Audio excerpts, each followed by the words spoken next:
Okay, so today we're diving into the Cybershadow. Yeah. And let me tell you, this story is seriously creepy. It's about this video game, also called Cybershadow, that's supposed to trap people, like actually trap them. And then it makes them face their worst fears. Just reading the setup gave me goosebumps.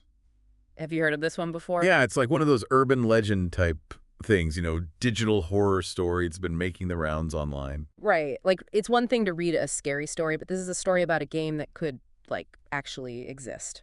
Anyway, our deep dive today is this excerpt from the Cybershadow, and it starts with the protagonist just thinking, okay, it's just a game.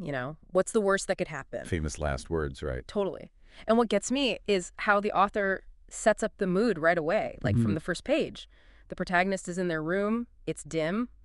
I don't know, I felt the tension building just reading it. Oh, for sure. The way the story talks about the flickering lights and the shadows in the room while the protagonist is setting up the game, it's like unsettling. Mm-hmm. And the music, there's this haunting melody that starts when the game starts up. And it's almost like every note is supposed to be a warning. Gosh, just thinking about it. The story just sucks you right into that feeling of dread, and it just gets more intense when the protagonist actually goes into the game world. So what is it like inside this Cyber Shadow game? What does the protagonist see? Imagine this, a deserted city, but like under this weird green sky and all the buildings are twisted and, I don't know, wrong. The story emphasizes how quiet it is, which makes it somehow even more creepy. I can't imagine being stuck in a place like that completely alone. Just the silence would drive you crazy, but then on top of it all, the game throws the first real challenge at the protagonist. So what is it?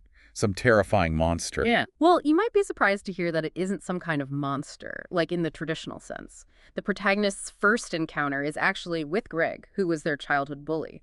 But this isn't just Greg. It's almost like the game took him and made him, like, larger than life. It's like he embodies all the protagonist's anxieties about bullies and being intimidated and everything. Wow. So the game goes straight for a personal fear. Yeah. It's like Cyber Shadow knows exactly what scares this person the most. And the story really emphasizes how psychological it all is. Like, the bully's voice is the only thing the protagonist can hear in this silent city, so there's no escaping it. The protagonist tries to rationalize, think it's just a game, but the fear is real, and the story doesn't let you forget that. See, that's what I think is so scary. It's like when you have those nightmares where you're dreaming, but you can't wake up. You're just trapped. Totally. Mm-hmm. And the worst part is, this is just the beginning. This whole encounter with the bully is just the start of this horrible descent into the protagonist's own, like, personal nightmare. It's like the game is designed to just break them down. It wants them to confront everything, not just their fears, but the actual memories and events that created the fear in the first place. This is the part where I start to get really unnerved because it just feels like it's tapping into something that we all have. Yeah. Our past, the things we wish we could forget about.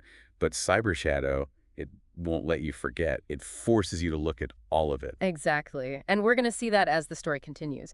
Each encounter gets more and more intense, more personal. It's like the game is peeling back layers of the protagonist's mind and exposing everything. It's like being trapped in a nightmare. The protagonist is stuck reliving their worst fears, and there's nothing they can do about it. I'm starting to feel claustrophobic just listening to this. This Cyber Shadow game sounds like my own personal hell. And it gets even worse. The story describes how, like, the city itself starts warping and changing around the protagonist, reflecting their fear. So it's literally feeding off their fear. Yeah. That's nuts. That's like next level horror movie stuff. Totally. So the protagonist keeps trying to get away from the bully to escape, but it's like the story is saying you can't outrun your fears, not in Cyber Shadow. The more the protagonist resists, the worse it gets. It's like trying to run from your own shadow. Exactly. And, well, as the protagonist is running through this twisted city, desperate to get away, they run into someone else from their past, Sarah, this childhood friend. But this is the really messed up part. Sarah isn't how the protagonist remembers her. She's like this ghostly figure, and there's this deep sadness about her. So now it's not just about bullies anymore. It's about, like, regret Yeah, right. and guilt, all those what-ifs that can haunt you. Yeah. The story makes it seem like the protagonist and Sarah had some kind of falling out and that the protagonist feels guilty about it. Sarah even accuses the protagonist of forgetting about her, of not trying hard enough to stay connected. So they're being forced to relive the worst parts of this lost friendship, all those painful memories. Yeah, and it gets even more intense. After Sarah disappears, the protagonist is stuck in this maze, and every way they turn, there's another failure, something else from their past they regret. That's what I think is so terrifying. It all feels so personal, you know. Everyone has regrets, things they wish they had done differently. But to have your worst mistakes and fears just thrown in your face like that? It's like psychological torture. But wait until you hear what happens next. The story takes an even darker turn when the protagonist comes face to face with their deepest fear, their mother. Their mother. Oh, gosh. Okay, now this is just getting to me. What happens? Okay, I don't even know if I want to know, but I have to. The protagonist's about to see their mother in this messed up game. It just feels wrong. What happens? Well, it's rough. This encounter with their mother is like the most emotionally intense part of the whole story. So the protagonist's mom, she appears, but she doesn't try to comfort them or anything. She just starts accusing them. Says they weren't there for her, didn't care enough. Oh, God. That's just cruel. It's like the game is using their deepest fear against them. That fear that maybe we weren't good enough, that we failed the people we love. Yeah, exactly. And the protagonist is desperate to make it right, to apologize, to fix it, but it's like too late. The second they admit to the fear, their mother just disappeared. It's like that saying, the only thing we have to fear is fear itself. This whole game is just psychological torture. Right. But here's the thing, and this is where the story gets interesting. It's almost like after this encounter, something changes. The darkness that's been like all over the game world, it starts to fade a little. Wait, so there's hope? Is that what you're saying? It's subtle, but it seems like facing that ultimate fear, that deep fear of abandonment, actually weakens its hold over the protagonist. Like maybe, just maybe, the way to beat Cybershadow isn't to escape, but to go through it. To confront what scares you most. I don't know if I buy it, but I want to. So what happens next? Was that the end of the game? Well, the game's not over yet. The protagonist has one more encounter, and let me tell you, it's a doozy. They find themselves in front of a mirror, but the reflection, it's like a twisted version of themselves. The twisted reflection. Oh, I'm getting chills just imagining it. And then get this.